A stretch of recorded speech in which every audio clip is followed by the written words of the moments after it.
Plastic കൊണ്ട് നിർമ്മിക്കുന്നത്. അപ്പം നമുക്ക് ആ പ്ലാസ്റ്റിക്കിനെ എങ്ങനെ കരയിലോട്ട് കൊണ്ടുവരാം അതിനുള്ള ഒരു ഉപകരണം ഉണ്ടാക്കിയിട്ടുണ്ട്. ഇതിൻ്റെ പേര് പ്ലാസ്റ്റിക് വെയിറ്റിംഗ് ബോട്ടാണ്. അപ്പം ഇതിൻ്റെ പ്രവർത്തന രീതി എന്ന് വെച്ചാൽ കടലിൽ നിറഞ്ഞു കിടക്കുന്ന പ്ലാസ്റ്റിക്കിനെ ഈ ട്രെഡ്ജർ ഉപയോഗിച്ച് നമ്മുടെ സ്റ്റോറേജിൽ കൊണ്ടുവരും.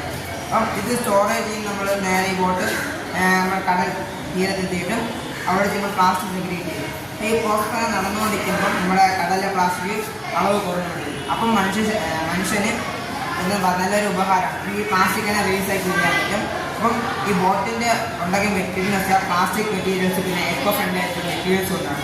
അപ്പം ഇതിൻ്റെ വേറൊരു ഫ്യൂച്ചർ എന്ന് വെച്ചാൽ അണ്ടർ വാട്ടർ പ്ലാസ്റ്റിക് റീസൈക്ലിംഗ് എന്ന സെൻസറാണ്.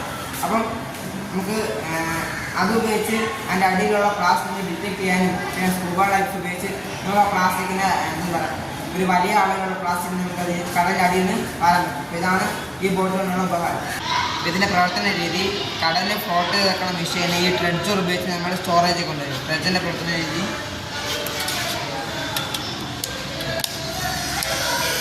ട്രെഡ്ജർ ഉപയോഗിച്ച് നമ്മൾ പ്ലാസ്റ്റിക്കിനോട് കൊണ്ടുവരും. അപ്പം ഈ ബോട്ട് മൂവ് ആയത് നമ്മൾ ബാക്കിൽ കൊണ്ടുവരും.